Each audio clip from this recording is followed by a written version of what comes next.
The following is a special presentation of Tony Curry Radio. Keep your mission on your mind and your mind on your mission. This is Mission Minded with Michael Coleman. Welcome back to Mission Minded. Keep your mind your mission your mind. You know, there's no chewing on the show, Michael. I'm spitting it out as we speak. We used to have, in class, you'd only be chewing gum. It's funny. It's funny. This is called Mission Minded, by the way. Keep your mission on your mind your mission. He's the Heart of Alabama Food Bank CEO, Michael Coleman. We do a show every week. We do this little business thing, and then we're going to do the BBB, Bite by Bite, which is specific towards HAFB, hashtag. I got that right this time, by the way. Now, there's a woman, I got a friend of mine. She will not speak to anybody who chews gum. Like it's over the top. Like I understand that it is kind of rude to chew gum if you're talking to somebody. I'm not a gum chewer myself because I tend to smack my gums a little bit, but I do like to have fresh breath. Is there anything in particular, since we're going to be talking about leadership traits? Is there anything in particular when you meet somebody, first impression thing that is a major turnoff for you? Ooh, it could be any feature or anything they do. Yeah, I mean, you just walked in, you just met this person, and it's just like one of those things where it's just, no, you're like right off the bat. Like, it may not be something that they even realize they're doing.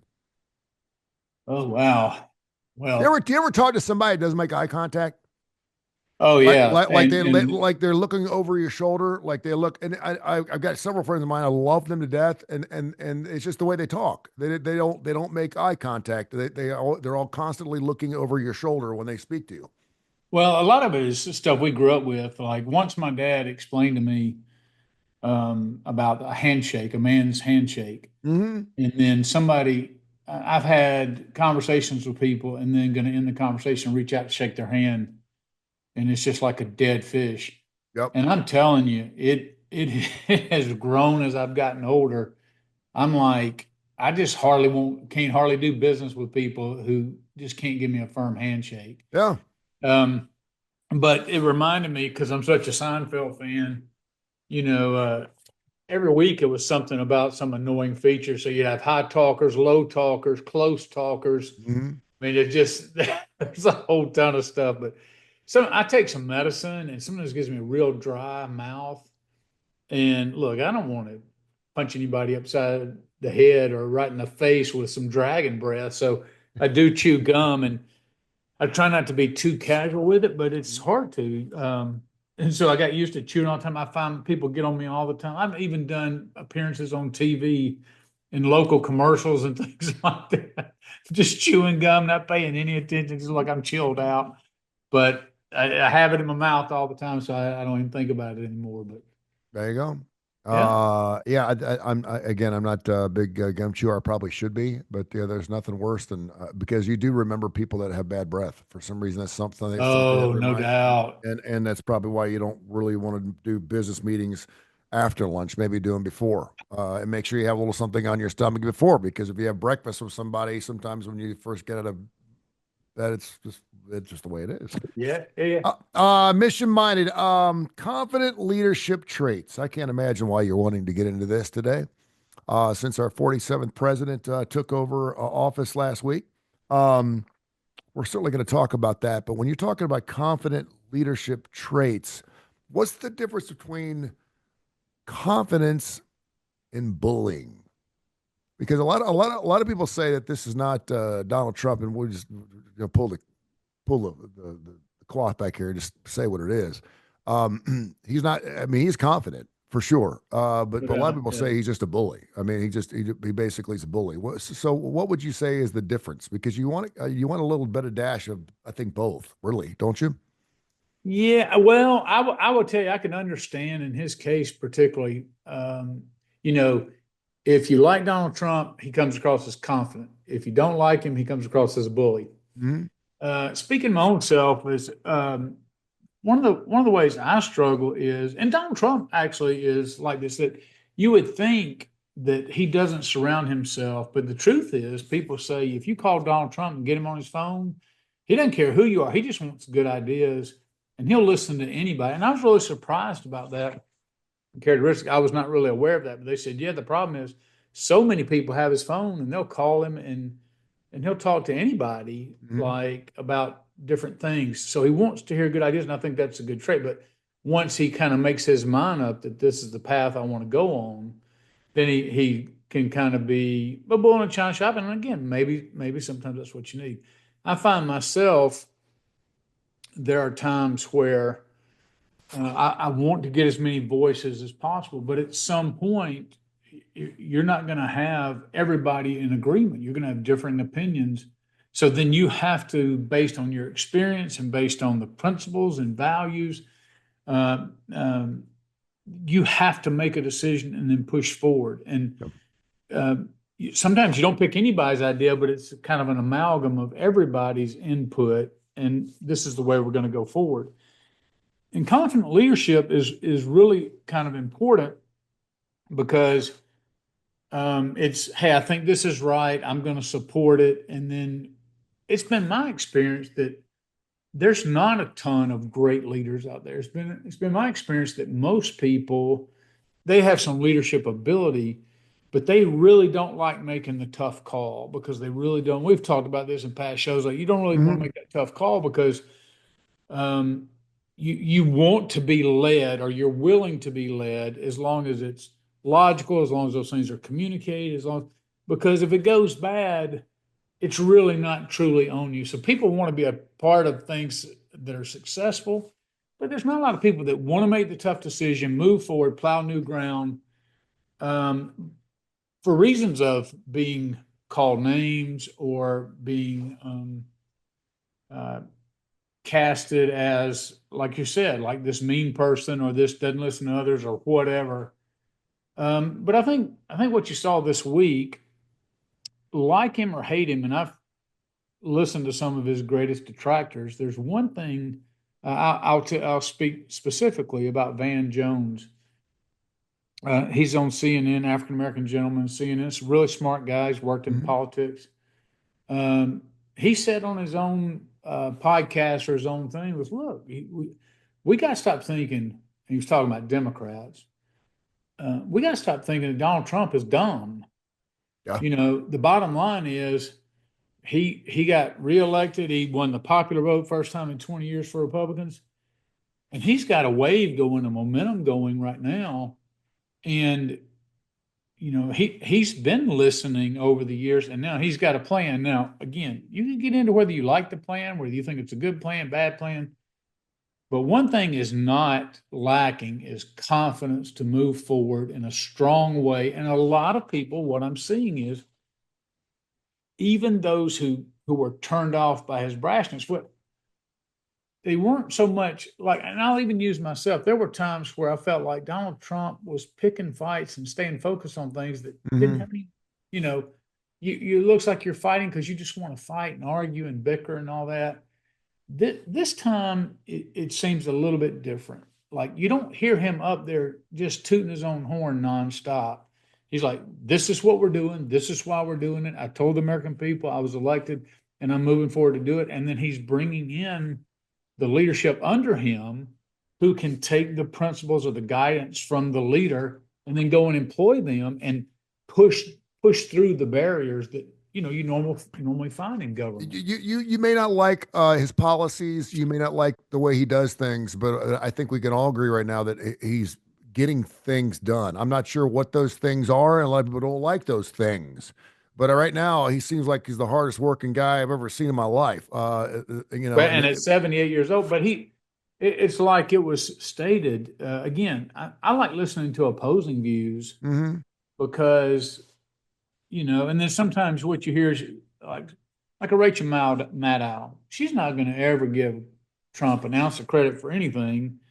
I think it kind of minimizes her influence. I think if I was opposed to somebody, I think I'd want to, I could acknowledge, like, the Democrats have painted that Trump is going to come in and just rip out people going to work because they're not citizens.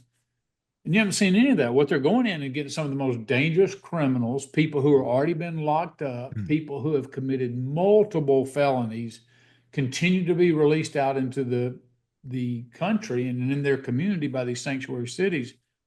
And all he's done is said, we're going to get these criminals and we're going to put them on a plane and we're taking them outside of the country. Yep. And I've seen black, white, men, women.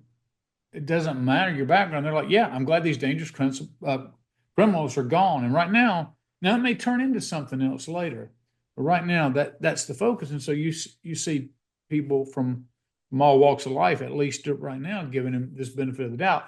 But nobody can say that, wait a minute, you said this on the campaign and this is what you're focused on. Everything he's doing from day one are all things he stated up front. And there's some people who are like, hey, here's a politician, and he is a politician. He's not a career politician, but here's a politician who is actually doing what he said he was going to do, and he's doing it quickly, and he's not getting caught bogged down in government red tape and all those things that we hate about government. And so you are seeing immediate results. Now, is some of this going to get bogged down? Of course, inevitably, because you look at, constitutional scholars that are looking at his birthright. Now, there's some that have come out and said, this was written after the Civil War for specific things. And the truth is it needs to be relooked at, because just because you can get across the border and have a child, that was not really what was going on at the time. So can this pass a court challenge? And some constitutional scholars have come out and said, no, it's cut and dry. Anybody in this country that has a child, they're a citizen. You can't take that away. But what Trump did by signing that executive order was go ahead and get the lawsuits going. So that process is in the background. The Justice Department is going to be working on that. It's ultimately going to end up in the Supreme Court, settled by the Supreme Court. But he's already got that going, and he's just not talking about that. And then he's gone on with each department. He's driving these things. And again, he's simply doing what he says. And I think, at least so far, the preponderance of the public is supporting what he's doing. And it appears he's doing even more because of the lame duck status we had with our former president too. Because quite frankly, listen, Joe was nowhere to be found. I mean, once he hung it up a month and a half ago, I mean, outside doing the pardons thing and stuff, you just never heard from the guy. And now all of a sudden you got this guy that's really getting after it, and it seems like he's getting more done in the first week than most presidents get done. That's the other thing I think as an American, period, whether you like Trump or not, we want to see things get done.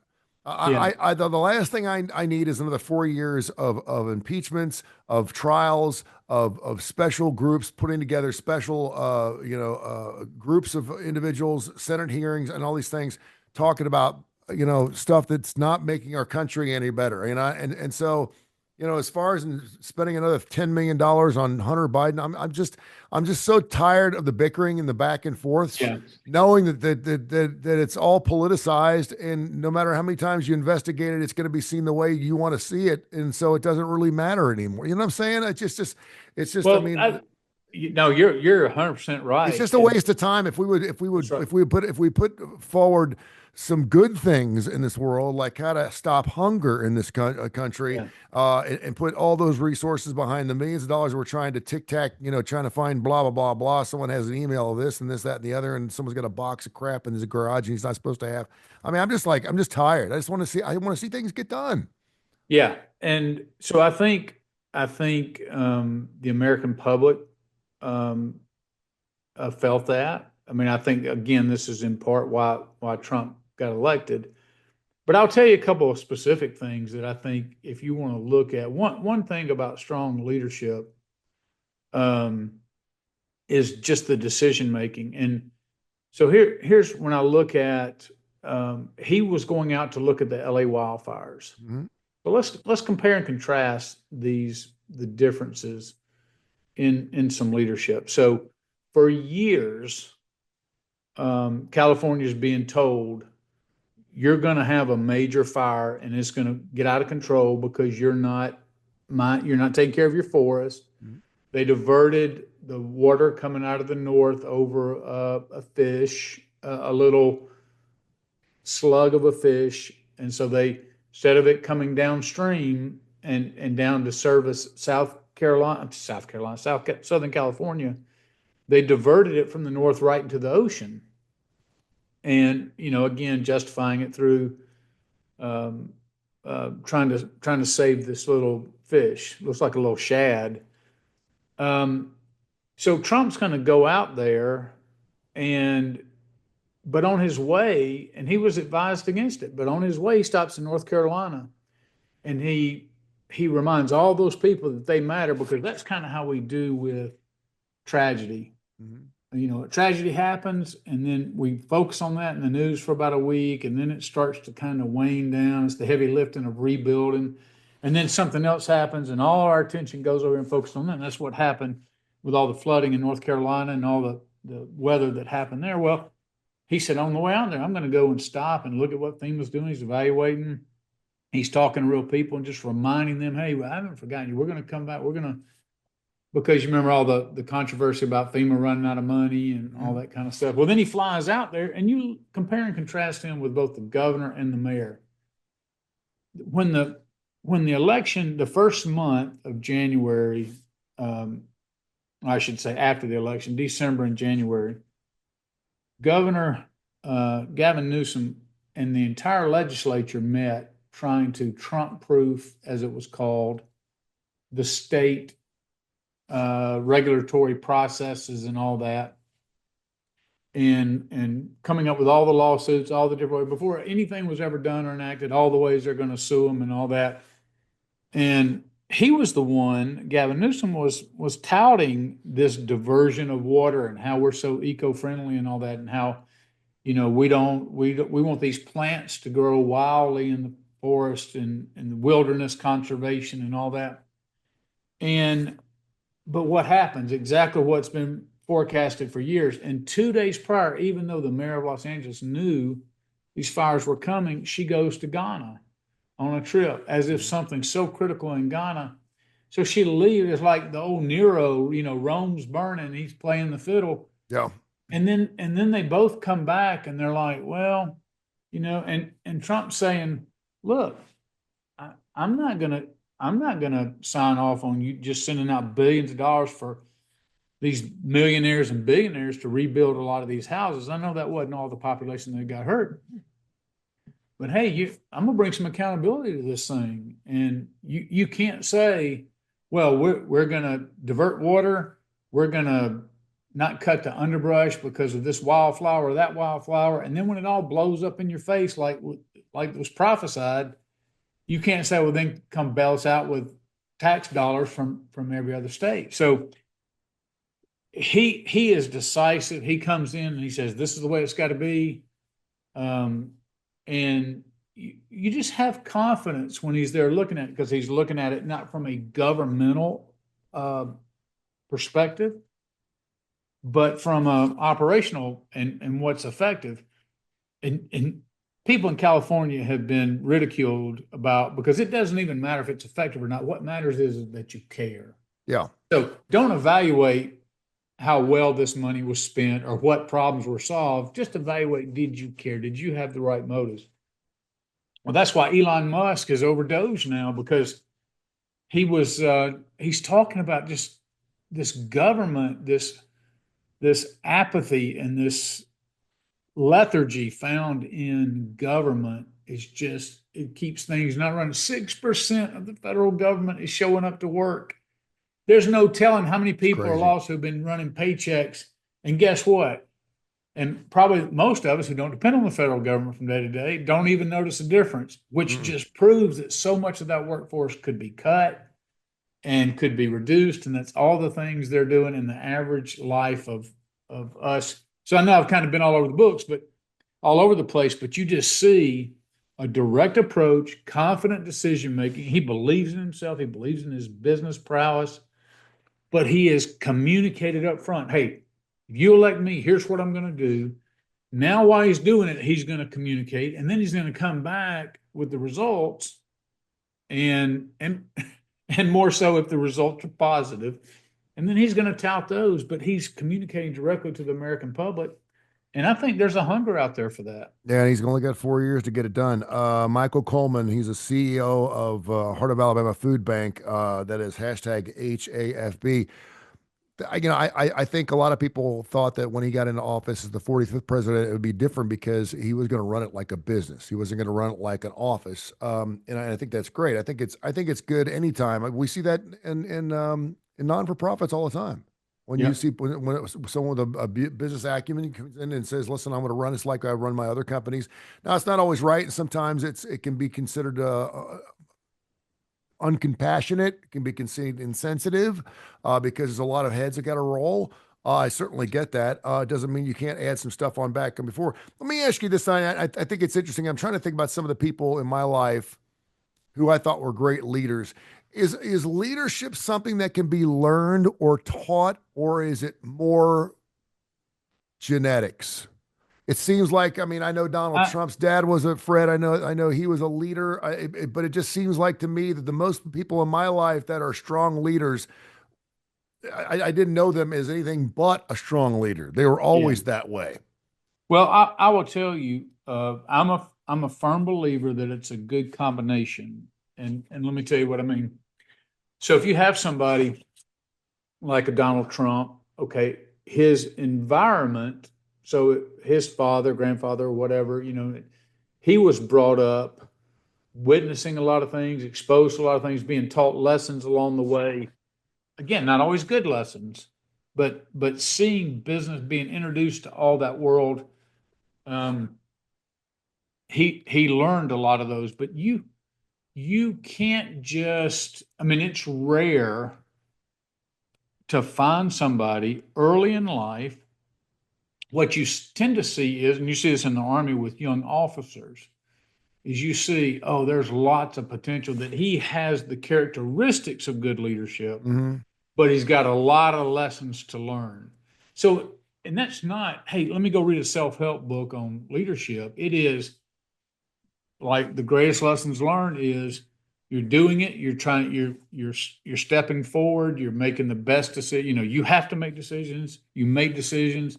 Well, guess what? Some of those are going to go bad. And you hope the decisions you make as a leader doesn't uh, maim, injure, or permanently harm somebody. But in the military, we make decisions all the time, and and you would hope that there wasn't a loss of life based on a bad decision. Not only would it ruin your career, but nobody wants that on their conscience. But um, but I think you have to the best leaders that I've seen are people who are are at best at adapting and learning the lessons as they experience them, not letting that lesson learned, even though it was a bad result, destroy them. Mm-hmm. Or but it builds persistence. That testing under fire builds persistence. It builds determination. It builds an education of, hey, I don't need a self-help book on leadership. I'm learning by practical experience, by failure, and by my successes along the way. I'm learning what I need to adapt, what I need to change.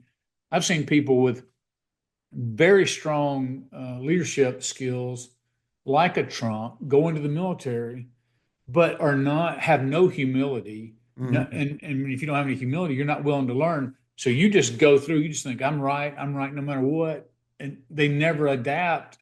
And then eventually their military career peters out because you can't get up into the higher ranks typically, unless you are somebody who can adapt to situations and things like that. So it's a much longer discussion than we have time for today, but I think it's a good, healthy. I've never seen anybody incredibly meek and mild, timid, who then all of a sudden went and read leadership principles and Yeah. learned how to be a good leader. Yeah. I've seen people who were not brought up in environments to be a strong leader, and they still turned out to be the best version of themselves that they could. But a true dynamic leader is somebody who has seen it, who has lived it, and who is constantly seeking to grow in that leadership, that understanding, and just in practical terms. And I think the other thing to remember too is what are we running here? I mean, what are you trying to be a leader of? Or Yeah. are you the leader of a ship? Are you a leader of the United States? Are you a leader of a non for profit? Are you a leader of a church? Are you a leader? I mean, it's Yeah. and really it depends on a lot of a lot of people are like well, I'll bet you he's a lousy father, or I don't like the way he looks at his kids. Well, he's Yeah. not there to look at his kids. He's there to run the country, or whatever that particular situation Right. is. You know what I mean? And well, some people would like to have it all. Well, we all like to have it all. Yeah. I was pleasantly surprised by VP Vance and the fact that he was dealing with his kids all day, being the father of three. I'm just like, I thought it was super cool they were there, but I know how it is to have a Yeah. child that age at something that is super boring for a long period of time. And I could not believe it. First of all, I was waiting for a nanny or someone to come by and pick them up.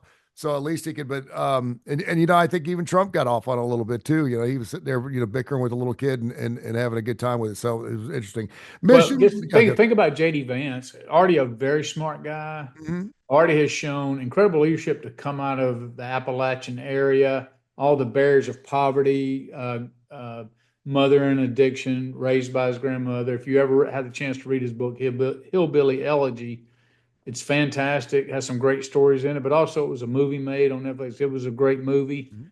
So I was a fan of JD Vance just as a person without knowing his personal politics or anything, or not considering his personal politics.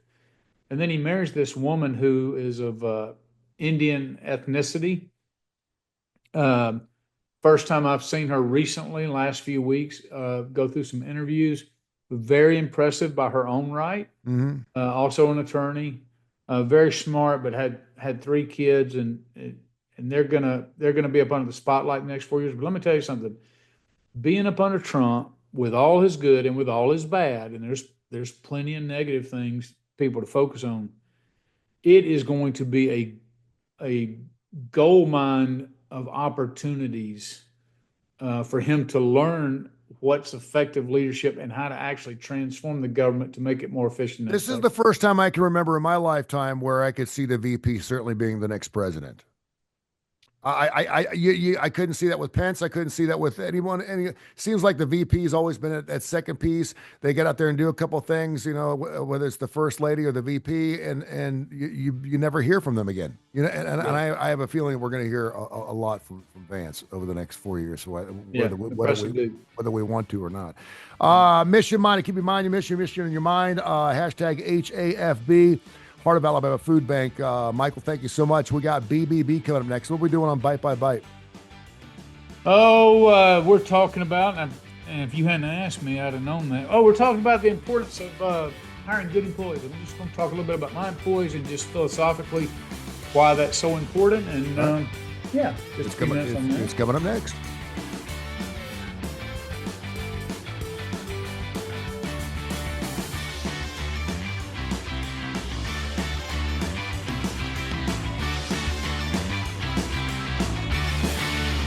This has been a special presentation of Tony Curry Radio.